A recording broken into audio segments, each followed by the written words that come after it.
নমস্কার, আমি আবির চ্যাটার্জি। আপনারা দেখছেন আমার চ্যানেল এসসিএইচ মিসলেনিয়াস সলিউশন। আজকে এসবিআইয়ের ইওনো অ্যাপের থ্রু দিয়ে কিভাবে আপনি আপনার পাবলিক প্রভিডেন্ট ফান্ড বা পিপিএফ সাবস্ক্রিপশন জমা দিতে পারেন সেটা নিয়েই আলোচনা করব।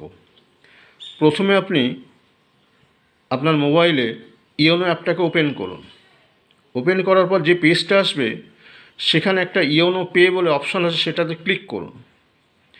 ক্লিক করার পর যে পেজটা আসবে সেখানে দেখবেন ডান দিকে একটা বড় বক্সের মধ্যে ব্যাঙ্ক অ্যাকাউন্ট বলে অপশান আছে, সেইখানে ক্লিক করুন। ক্লিক করার পরে যে পেজটা আসবে সেখানে দেখবেন একটা ওন অ্যাকাউন্ট বলে একটা অপশান আছে, সেখানে ক্লিক করুন।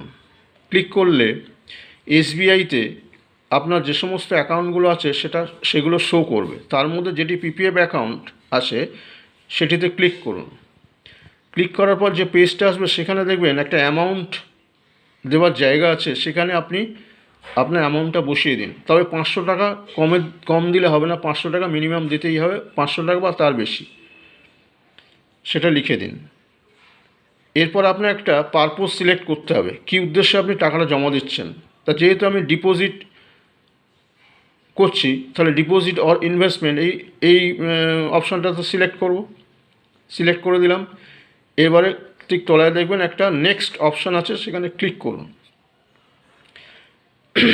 এরপর যে পেজটা খুলবে সেখানে দেখবেন ডান দিকে একদম তলায় কনফার্ম বলে একটা অপশান আছে, সেখানে ক্লিক করুন।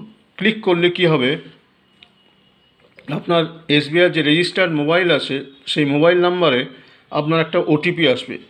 সেই ওটিপিটা বসিয়ে দিন। বসিয়ে দিলে কি হবে, দেখিয়ে দেবে যে আপনার পেমেন্টটা সাকসেসফুল হয়ে গেছে। তাহলে দেখতে পেলেন যে কত সহজে আমরা এসবিআইয়ের ইওনো অ্যাপ দিয়ে পিপিএফ সাবস্ক্রিপশান জমা দিতে পারি। আশা করি ভিডিওটা আপনাদের সবারই খুব ভালো লেগেছে। ভালো লাগলে প্রচুর লাইক করুন, কমেন্ট করুন, শেয়ার করুন, সাবস্ক্রাইব করুন এবং পাশের বেল আইকনে প্রেস করুন, যাতে পরবর্তী ভিডিও নোটিফিকেশনটা আপনাদের কাছে একদম প্রথমে যায়। Thank you.